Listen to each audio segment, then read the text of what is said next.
Olá, terráqueos, como é que vocês estão? Eu sou o Rogério Vilela e está começando mais um Inteligência Limitada. O programa onde a limitação da inteligência acontece somente por parte do anfitrião que vos fala, porque sempre trago pessoas mais inteligentes, mais interessantes e com a vida muito mais santa do que a minha, do que a sua, né, Paquito? Porque a sua não tá nada santa, não, né? Não tá nada santa. Eu ia falar que... E não tá pura também. Também não. Nunca está. Final de semana não tava pura, hein? Não tava. Pelo que você me contou. Nunca tá. Tua mãe teve essa semana aqui. Vixe. Contou altas coisas sobre você, Paquito. É duro, hein?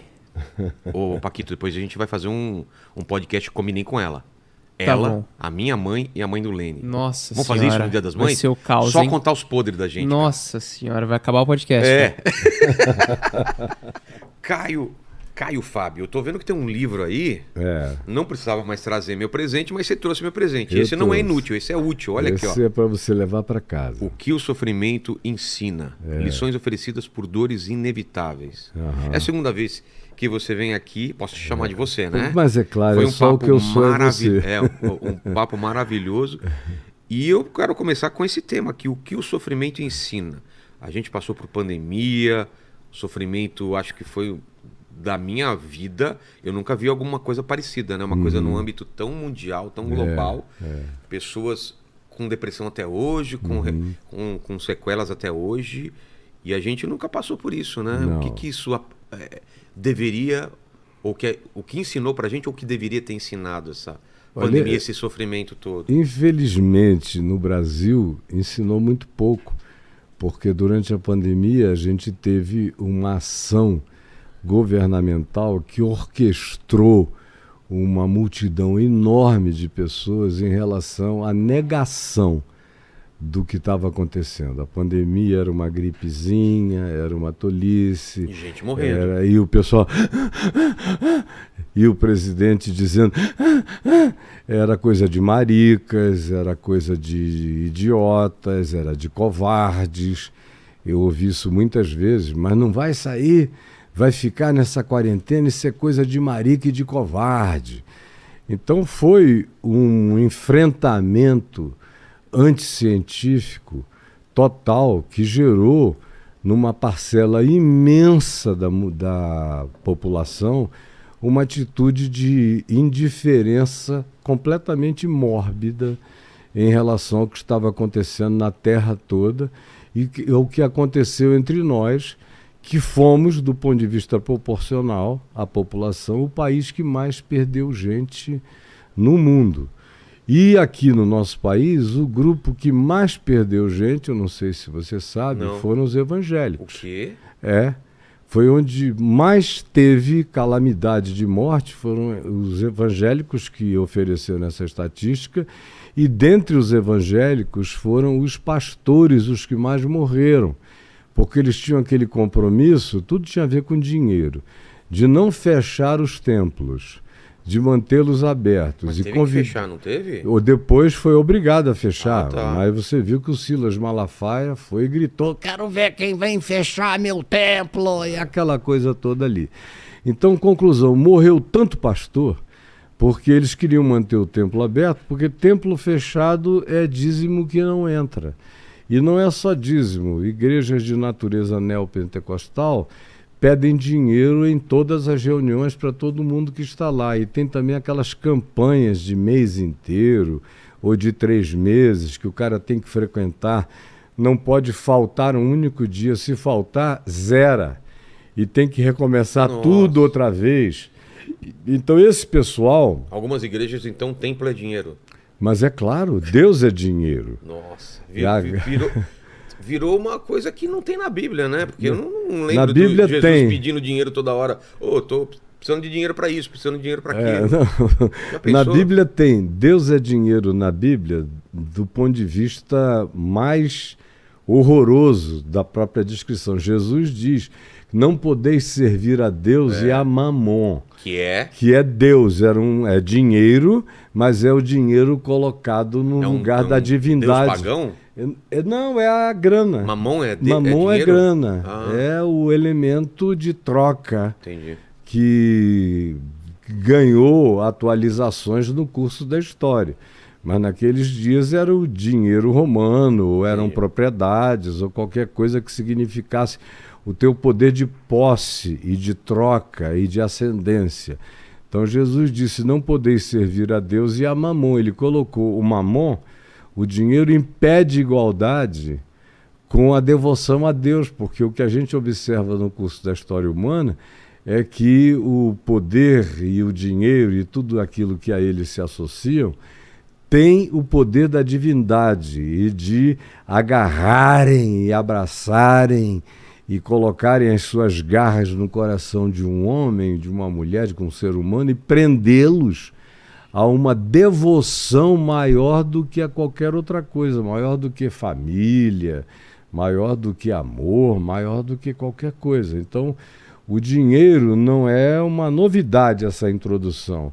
A história da religião é a história da barganha entre o suposto Deus afirmado e o acesso a ele. O acesso a ele sempre foi através de oferendas. Chegaram a vender terreno no paraíso, né? Isso aí, ainda vendem. Como que chamava? Eram as indulgências.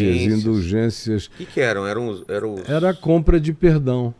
E que o indivíduo custa tanto, pecava, aprontava todas, ia lá e o sacerdote avaliava quanto custava a absolvição dele. Nossa. E aí os ricos é que geralmente compravam essas indulgências, essas salvações. O pobre não tinha condição, o pobre vivia com as consequências. E depois não consegue reclamar que não deu certo, né? Aí chega lá e diz, ué, cadê? Me venderam nada, cadê? Meu dinheiro foi gasto todo. Me venderam um pão de açúcar e não me entregaram. Então o dinheiro nunca esteve ausente. Até hoje, então, a gente tem essa troca, né? As religiões, em geral, trabalham numa relação entre a divindade e a oferenda humana. E a oferenda humana, em tempos primevos, era uma coisa feita com animais, e que a sobra, que era quase tudo, e a melhor parte do animal ficava para o sacerdote.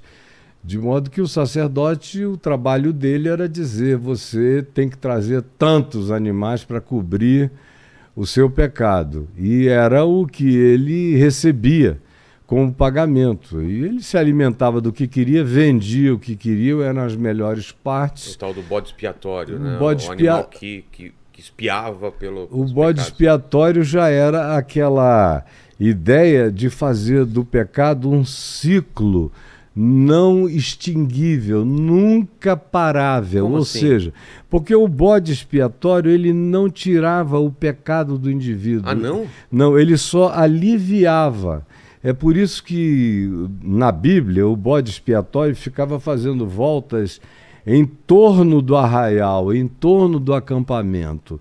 Então era uma oferta de bodes e de touros circunstancial e passageiro, ou seja, é igualzinho o que acontece hoje em dia, nessas campanhas do indivíduo que diz, você tem que vir um mês, tem que dar tanto todo mês, não pode faltar nenhum dia, toda vez que vai tem que dar a mesma quantia, se faltar, zera, você volta para o início da fila. O bode expiatório funcionava como uma coisa de momento, circunstancial. Ou seja, ele carregava a culpa imediata, mas não tirava a culpa do coração do culpado. Entendi. Era diferente de qualquer outra proposta de oferenda de graça, que era o arrependimento, era o cara que trazia o próprio coração quebrantado diante de Deus e que descia, como Jesus disse, justificado para a sua casa. Nos sacrifícios não, você tem que ter data e repetição e recorrência. Por que o ser humano começou a negociar com esses seres superiores com sangue, com sacrifício animal? Por que ele teve esse entendimento em algum momento? Não estou falando nem do Deus único, né? Desde o começo. O Deus Sol, o Deus não sei o quê, sempre era sacrifício, né? No Deus único não era sacrifício humano, nunca foi. Mas os astecas, os maias, astecas e outros povos, os celtas e tantos outros de outras culturas, sacrifício humano até, fizeram isso. Agora, no contexto semítico ou do Velho Testamento, o que acontecia eram ofertas de bodes, ovelhas, carneiros, esses animais comestíveis, e o resto, a sobra, eles podiam fazer o que quisessem, alimentavam as famílias, mas também vendiam. Mas não havia, era proibido o sacrifício humano. No entanto, era algo de natureza circunstancial e eram perdões passageiros que precisavam ser renovados de tempo em tempo. É por isso que quando Jesus apareceu, já há muito tempo depois de terem iniciado esse sacrifício... Ele interrompe, né, esse processo. Ele interrompe. Eu sou o Cordeiro, né? O João Batista primeiro diz, eis o Cordeiro de Deus que tira o pecado. E a palavra grega tira, tirou ontem, tira hoje, tira amanhã, tira para sempre. Ou seja, não precisa nunca mais repetir. Essa barganha momentânea. Foi feita de uma vez para sempre. A palavra, a penúltima palavra que Jesus diz na cruz é está consumado. Exato. Que no grego é tetelestai, que era uma palavra usada para designar o que acontecia quando um preso cumpria todo o prazo da sua penalidade na cadeia e que era extinto e ele estava livre para sair. O oficial de justiça botava um papel na porta do presídio, da cela dele, escrito tetelestai, com a lista de todos os pecados pelos quais e crimes pelos quais ele tinha sido preso.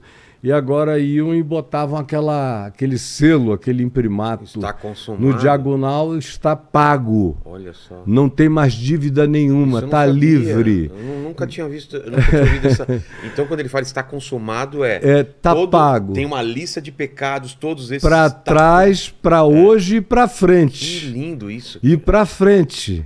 Os que ainda virão, não é só para trás. Jesus não cuida do teu passado, é também do teu presente e do teu futuro. Ou seja, é a abolição da culpa neurótica, perversa e adoecedora. Não é para produzir cínicos, porque, paradoxalmente, quando você entende isso, você não se torna um cínico, você se torna mais sensível, se torna mais grato e se torna mais motivado a viver a melhor vida que você consegue e pode viver, com alegria e gratidão, porque a obrigação não produz a melhor vida. O que produz a melhor vida é a gratidão, é esse sentimento de que, meu Deus, eu sou um cara que fui zerado. E eu tenho a chance de viver todo dia zerado, mesmo quando eu erro, peco, me equivoco. Eu sei, todavia, que com sinceridade de coração, se não houver dentro de mim a vontade da repetição recalcitrante do mesmo erro, que me tornaria um cínico, um canalha ou qualquer coisa assim, me adoeceria, quando não é esse o caso, você vive uma vida sem pecado.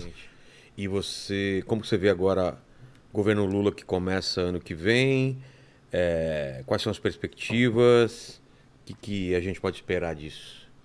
Eu creio que uma prisão, eu já estive preso, eu já fui preso por causa do dossiê Caimã. Na época do Fernando Henrique. Ficou 20 anos, eu não me defendi, era um crime tão inexistente e que eu não tinha praticado. Mas o que era exatamente? Foi atribuído a mim. Era um tal de 336 milhões Paraíso que fiscal. O grupo do FHC, Serjão Mota, Dornelles e etc., e Serra e Covas, até o Covas estava no meio. Então tinha essa história, que era só uma história, uma boataria em Miami para todo lado, de que nas Ilhas Caimã eles tinham 336 milhões de sobra de campanha não declarada. E aí isso começou a circular pelo Brasil, e eu ia todo fim de semana para Miami porque eu tinha 2 filhos estudando em Boca Raton, os 2 mais novos, e eu viajava pela terra inteira toda semana, então eu tinha uma quantidade de milhas que me faziam poder viajar para a Lua se eu quisesse. Então eu ia toda sexta-noite e voltava toda segunda-feira e ia ver meus 2 filhos caçulas lá, e os 2 mais velhos trabalhavam comigo aqui. Então, conclusão, eu ouvi as histórias lá, me contaram anos antes disso se tornar um boato da mídia no Brasil. E aí, quando começaram a perguntar lá quem é que podia ser a pessoa que era mais bem informada, começaram a dizer, deve ser o reverendo Caio, deve ser. Eu não sabia de nada, é só porque eu tinha uma amizade de ponta a ponta, da direita à esquerda, de A a Z, porque eu sou pastor. Eu nunca fui ideologicamente comprometido com partido nenhum, com grupo nenhum. Eu sempre tive amigos que eu achei que podiam ser dignos de amizade. E em relação a quem eu tinha uma afeição natural, podia ser de extrema direita e extrema esquerda, eu nunca fui de extrema nenhuma. Mas alguém que transitava numa faixa de equilíbrio mediano ali, de razoabilidade comportamental, se fosse uma pessoa humana e sensível, eu me afeiçoo por todo mundo com muita facilidade.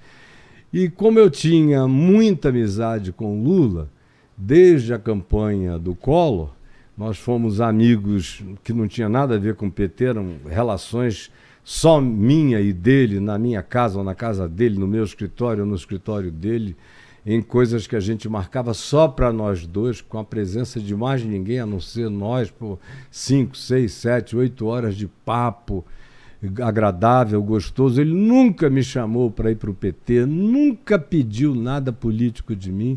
Então, o que é que aconteceu? Sobre o quê? Sobre vida. Sobre a vida. Sobre vida. E ele me dizia, me conta, às vezes ele levava uma pauta para aquela conversa. Eu queria que você me falasse sobre isso aqui. E aí eu discorria sobre aquilo, a gente trocava, eu via quando ele tinha internalizado aquele conhecimento, enfim, eram coisas dessa ordem apenas.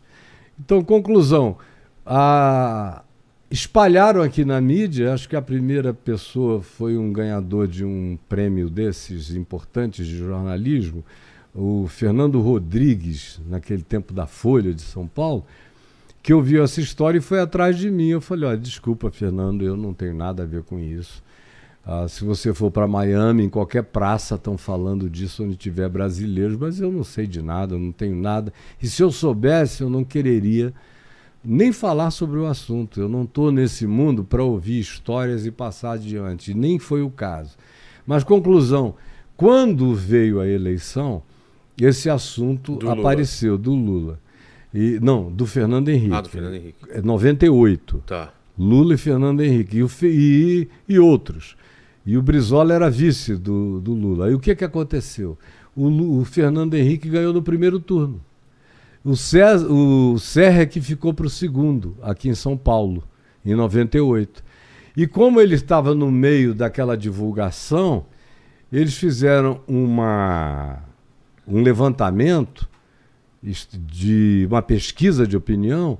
Metade dos pesquisados disseram que criam que era verdade porque eu tinha sido aludido como sendo alguém que sabia da história. Então a minha credibilidade era tão grande que metade da população disse a gente crê. E a outra metade, pela mesma razão, disse, olha, só porque ele está envolvido é bem provável. Eu não tenho certeza, mas não descarto. De modo nenhum. Conclusão, o FHC, a pedido do Serra, moveu um processo de calúnia e difamação contra mim. Era algo tão, em época eleitoral, nunca ninguém respondeu por isso na história do país. E eu deixei para lá. O meu amigo Nilo Batista puxou o negócio para o âmbito que devia ser, âmbito eleitoral. Eu falei, isso é tolice, cara. E pronto. E eu mudei do Rio. No ano que meu filho morreu, em 2004, meu filho Lucas, com 22 anos, mudei para Brasília e para o Lago Norte, que era um lugar quieto, onde eu achei que estava perto de um hub de deslocamento, se eu quisesse, morando num lugar muito calmo, como eu estou lá até hoje, muito tranquilo, com muita privacidade. Então, o que veio acontecer é que eu deixei para lá. E 20 anos depois, sem que se tivesse feito absolutamente, eu não fiz nada, não defendi, não me defendi, achei que aquilo ali tinha caído no esquecimento.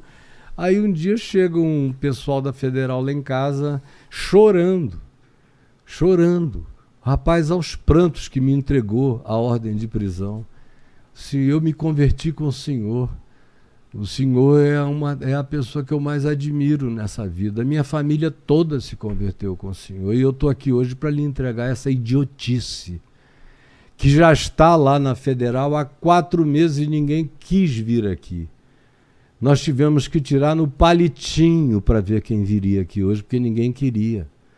Então, por favor, liga para algum advogado que, se ele chegar até 5 horas da tarde na superintendência da PF, o senhor nem vai para Papuda. O senhor volta para casa, porque isso é ridículo. Não existe caso na história brasileira a respeito disso. Isso aí o senhor está inaugurando uma era. Aí eu, tranquilo, fui lá, falei para minha mulher, para os meus filhos, os que estavam naquela hora em casa, fiquem tranquilos, isso é bobagem. Eu vou lá. Mandei avisar um amigo advogado, que era quem dizia que às vezes olhava, mas depois eu fiquei vendo que ele nunca tinha olhado para nada. E toda vez que eu perguntava, aquilo ali acabou? Ele dizia, esquece, aquilo não é nada. Ele estava viajando, não apareceu. Conclusão, eu fiquei até as 5 horas da tarde esperando ele. Quando deu 5 horas eu falei, eu prefiro ir logo para Papuda do que chegar lá à noite. Eu prefiro ir com a luz do dia para eu encontrar meu canto e me deitar em paz. Aí, meu querido, o caminho para lá, na Federal, foi uma coisa linda, de gente que tinha se convertido comigo. No IML ninguém me deixou tirar a roupa. Não queremos ver sua nudez. O tratamento foi assim, o senhor é um homem de Deus, a gente reverencia o senhor. Aí quando me levaram para o rapaz que ia preencher minha ficha na Federal se negou a preencher. Outro preenche, eu não vou botar meu nome aqui nessa história, eu não quero fazer parte disso. Quando me levaram já para Papuda, tinha umas 5 meninas que dão ingresso ao pessoal que está entrando. Umas 3 estavam chorando. Eu acabei de assistir o senhor aqui no YouTube, eu estava todo edificado, o que o senhor está fazendo aqui? E aí os carcereiros que foram me pegar, uns 5, foram por curiosidade, bastaria 1 ou 2 para cumprir o protocolo. E aí já chegaram chorando, ninguém queria fechar a porta da grade, eu é que me prendi. Não, a gente não vai fechar, ninguém quer ter parte nisso. Eu falei, então deixa comigo. Pá! Puxei. Quando eu virei para trás, estava o Luiz Estevão em pé assim. Era a ala dos vulneráveis, só tinha gente da Lava Jato e pessoas com mais de 60 anos, ou doentes lá. Então foi uma aula com 70 pessoas, todo mundo dormia numa caminha, num beliche, e eu fiquei 3 dias, fiquei 4 dias, porque caiu no fim de semana. Ah, tá. Aí, conclusão, eu ia sair só na segunda, acabou que eles me liberaram no sábado à tarde. Abriram aqui o Tribunal Eleitoral de São Paulo, que era onde estava correndo o processo, abriram no sábado. O juiz foi lá, expediu a ordem de soltura. Em Brasília foi a mesma coisa no sábado. Aí a minha filha, que é advogada, e não dessa área, de outras áreas, de concorrência, de tudo mais, de merge and acquisitions, não era a área dela, mas ela correu para lá e para cá com uma outra que trabalha no Superior Tribunal de Justiça. Prepararam, arranjaram tudo e aí me tiraram no sábado. E mais ou menos meio-dia estava tudo pronto para eu ir embora para casa. Eu ainda fiquei até as 6 horas da tarde pregando. Porque eu entrei lá pregando e fiquei pregando aqueles 4 dias, meu amigo. E como que foi lá? A gente chorando para todo lado, pregando, orando pelos doentes, pelos aflitos. E tirei uns 13 a 15, que eu fui entrevistando todo mundo, vendo quem estava preso só porque não tinha advogado. Entendi. Aí os que estavam lá com prazos vencidos há 5, 6 anos, gente idosa. Putz. Tinha um cara com quase 80 anos. E vai ficando lá. Aí eu reuni os advogados da minha igreja e 40 se dispuseram a trabalhar de graça. A gente tirou, dentro de 3 meses, uns 15. E depois continuamos tirando. Ainda tem gente que está saindo até hoje. E fiz amizade com o pessoal da Lava Jato. atrás das grades não tem ninguém de direita, nem de esquerda, nem de coisa alguma. Você vê um Luiz Estevão, que é um sujeito de direita, que estava lá por uma situação muito peculiar à direita brasileira daquele tempo, amicíssimo do Henrique Pisolato, que era da esquerda do PT, e o Lúcio Funaro, que era o operador supostamente do grupo do Joesley, do Temer, disso, daquilo outro, amigo de todos eles.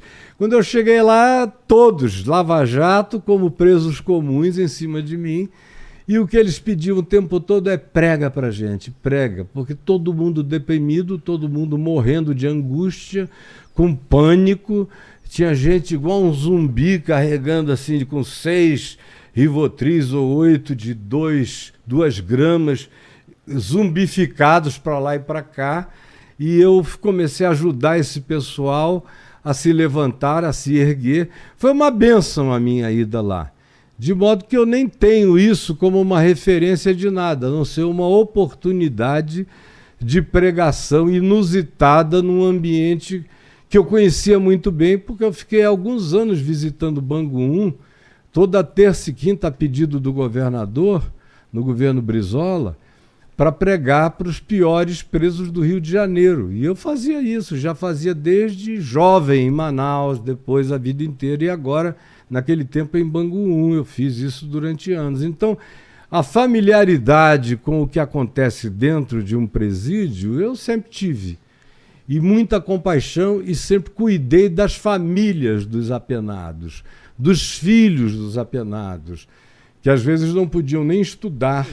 Esse tipo de fenômeno que aconteceu com o Trump e depois culminou no dia 6 de janeiro com a invasão do Capitólio, com a ameaça democrática que você vê o presidente Biden há um mês atrás vir a público e dizer: a nossa democracia continua sob ameaça e a gente vai ter que cuidar dessa democracia todos os dias, porque ela está agora sob ameaça diária.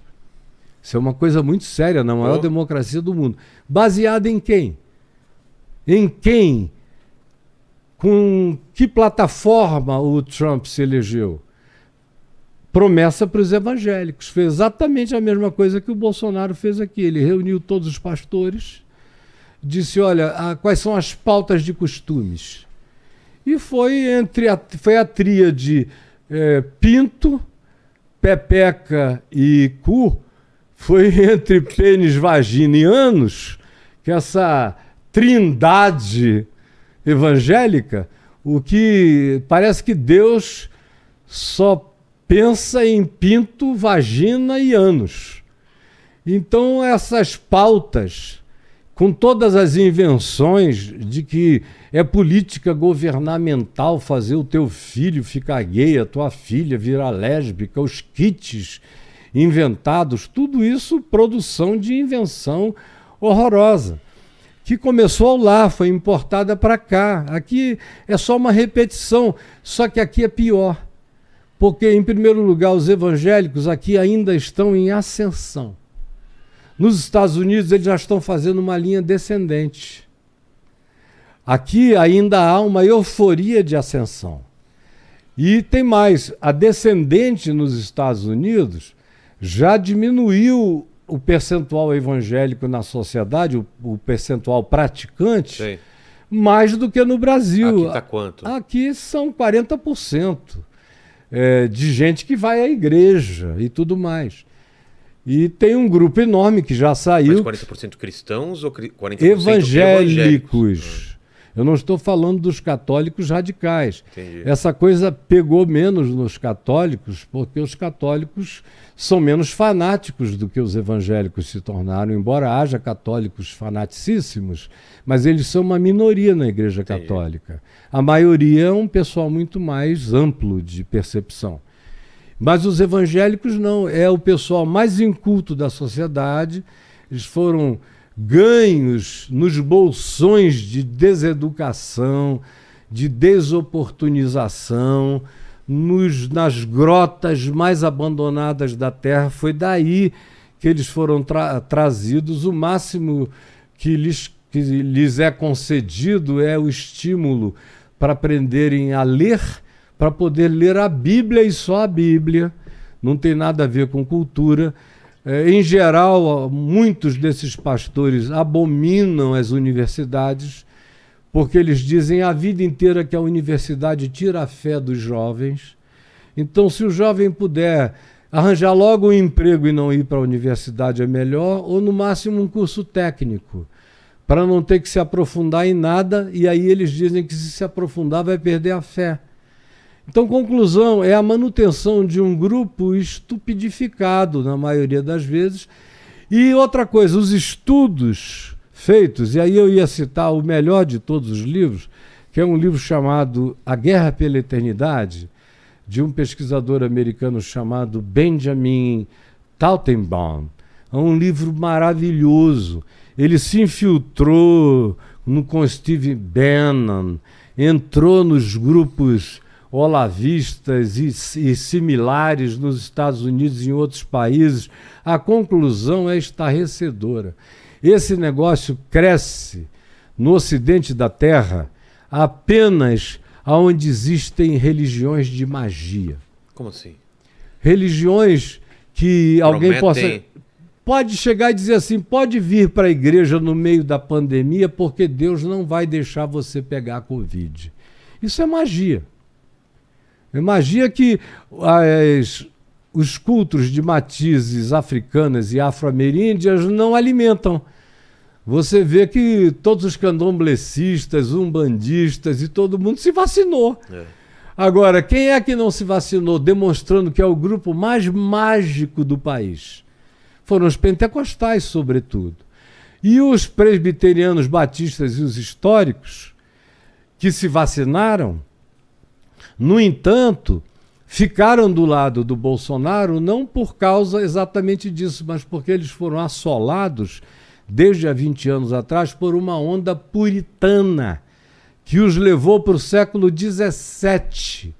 É aquele negócio rigorosíssimo, horrorosíssimo. Então, a pauta de costumes defendida pelo governo Bolsonaro entrou como uma luva para eles. E aí eles radicalizaram ao ponto de também dizerem, como todos os outros grupos pentecostais e neopentecostais, de que quem quer que votasse em candidatos da esquerda seriam excomungados, expulsos, ostracizados e por aí afora. Então, a razão pela qual isso cresceu tanto nos Estados Unidos e cresceu tanto aqui foi exclusivamente por causa dessa base, que é enorme. Você vê o Likud em Israel com 15%, 20% do parlamento, já manteve o Netanyahu há mais de 20 anos no poder. Não precisa ter maioria num parlamento. Está falando que aqui a gente pode viver alguma coisa próxima iraniana. Da teocracia. Uma teocracia de ayatolás evangélicos iranianos. Só substituindo esse pessoal. Que foi o que a gente teve. A gente teve no governo Bolsonaro uma espécie de teocracia tabajara. Mas teocracia tabajara. Tabajara. Mas o próximo passo é destabajarizar essa teocracia e ir oficializando-a cada vez mais, com um contingente de centrão da Bíblia. Porque o centrão, conquanto a maioria do centrão não seja o pessoal da Bíblia, mas o pessoal da Bíblia, como representa um grupo de 40% da população, sendo os membros do centrão, a maioria ou não vinculados à igreja, mas o eleitorado que eles procuram é esse eleitorado idêntico, é o mesmo. É o que eles não acreditem, eles querem esse eleitorado, que é o eleitorado que crê em tudo que eles queiram dizer, falar ou inventar. O inferno, por exemplo, para mim, é uma última oportunidade de consciência para o indivíduo. Aí tem gente que vai dizer, o Caio está ensinando o purgatório. Não é?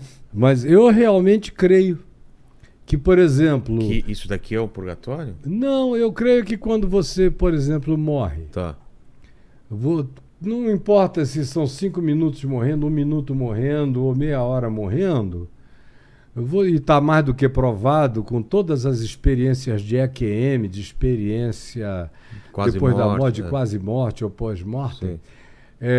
das pessoas. Isso é inequívoco. Hoje em dia, só gente muito atrasada discute sobre isso. Então, o mundo inteiro sabe disso. Então, a ciência do mundo cada dia sabe mais disso. Onde você acha menos ateu hoje em dia nos grandes centros científicos, onde a espiritualidade de Einstein prevaleceu, que parece com a espiritualidade de Spinoza. Pois bem, o que você vê falando disso é gente que tem o potencial de desenvolver a sua alma, mas não desenvolve pelas escolhas de morte e de ódio que vai fazendo. Ora, o apóstolo João diz que Deus é amor. A qualidade da vida é amor. Vida eterna é você carregar a qualidade da vida de Deus em você, que é amor. Então, o que acontece? Quando você está naquele processo de morte, ali o espaço-tempo acabou. A tua vida passa todinha, tanto faz se é em meio segundo, 1 segundo, 1 minuto, ou 5 minutos, ou meia hora. Não interessa. É um agora eterno. É um agora eterno. É como o conceito quântico, onde espaço-tempo acabou, aonde o que prevalece é a impermanência e aonde a mesma partícula pode estar aqui e ao mesmo tempo estar para além de Andrômeda. Exato. Então é uma outra dimensão. Inconcebível até pra gente entender. Que crente que não tem estudado não compreende nunca. Aí fica falando besteira acerca do que eu estou dizendo, baseado em fatos. Então, esse momento eterno é a chance que a gente tem de dizer eu não quero ser morte. Eu quero ser vida. E todo mundo tem. Todo mundo tem, sabendo de Jesus, não sabendo. Digo, em qualquer lugar da terra, todo mundo tem. Todo mundo fica cara a cara com a mesma luz, com o mesmo amor, com a mesma graça, com o mesmo acolhimento, com tudo isso. Agora, infelizmente, a existência é tão louca e a capacidade humana de ensandecimento é tão perversa, muitas vezes, que tem gente que simplesmente não tem nenhum tipo de referência em quem quer que seja, a não ser em si mesmo. E esses seres que são só eles mesmos são os que morrem e morrem. Porque eu não me referendo em mim mesmo, eu tenho que ter a minha referência no próximo e em Deus. É isso que me catapulta para a vida, porque sem amor eu não sou catapultado para nenhuma vida com a qualidade da vida de Deus. Então esse inferno, que Jesus disse que é inferno eterno, é de acordo com a categoria de Jesus, porque Jesus não media eternidade por espaço-tempo, como a Bíblia também não. A Bíblia diz que a misericórdia de Deus vai de eternidade a eternidade, eternidade a eternidade, portanto ela não está falando de espaço-tempo. Ela está falando de uma categoria que transcende o espaço-tempo. Então tanto faz, não é mensurável por tempo. Não foram... como ontem eu ia saindo da reunião lá onde eu preguei, anteontem, alguém me falou, porque eu não acredito nesse inferno do cara fritando lá. Eu digo, cara, somos dois... E aonde quer que eu chegue, eu digo que é para não crer nisso também. Porque o inferno não é espaço temporal, não é um lugar. Ele é existencial, aí nesse sentido, ele está presente aqui e agora. Eu já vivi o inferno. Já experimentei o inferno algumas vezes. Que é um negócio pior do que a vontade de morrer. É quando você gostaria de morrer e não consegue, de tanta dor. E, sobretudo, aqueles infernos que decorrem da sua consciência de culpa e responsabilidade contra a vida. E aí, esse é um inferno de bênção, que te dá a chance de uma reflexão que transcende o espaço-tempo e que cabe num átimo de qualquer coisa indefinível. e que é uma consciência acordada. Tem gente que quando... Todo mundo tem esse impacto, tem esse encontro, mas tem gente que mesmo tendo esse encontro diz, eu não quero. É quase inacreditável, mas tem gente que diz, eu não quero. Por isso é que eu digo que ir para o inferno não é uma tarefa muito fácil, não. O cara tem que querer muito ir para lá. Tem que querer muito ir para lá. Fazer muita força. Porque a graça de Deus... É infinita. Infinita, vai de misericórdia, vai de eternidade a eternidade. Tá vendo, Paquito? Você que fala que quer ir pro inferno, cara. Vai ser difícil. Depende, né, de qual inferno. É. Não é qualquer um que vai assim com essa facilidade toda, não. Então tem que atingir a um nível de diabolismo absoluto, de uma convicção satânica que eu não sei nem se Satanás possui totalmente. Porque, meu Deus, a graça de Deus excede a toda e qualquer concepção de juízo. E no final de tudo, o Evangelho nos diz que a misericórdia de Deus triunfa sobre o juízo.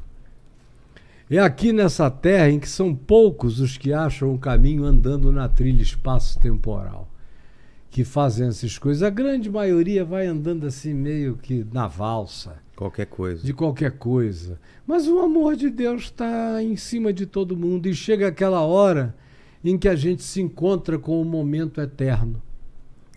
E aí que não tem mensurabilidade espaço-temporal. E é onde esse inferno de você constatar a idiotice eterna da tua burrice e da tua sandice fica cara a cara com você. E você tem aquela chance de dizer, eu não queria ter sido isso. Como é que eu fui? Eu gostaria de ter outra vida e você terá. Vem aquele beijo de Deus e diz, eu estou aqui, sempre te quis, eu não te criei para nenhuma morte, eu estou insistindo toda a tua vida com o amor.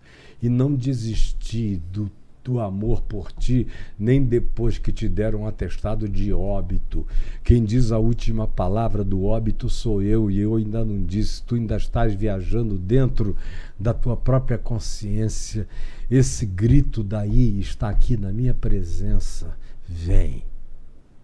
Vem. Aí, meu amigo, os crentes piram, né? Porque a grande razão para os crentes serem crentes é medo, não irem né? para o inferno, é pavor. O pavor, né?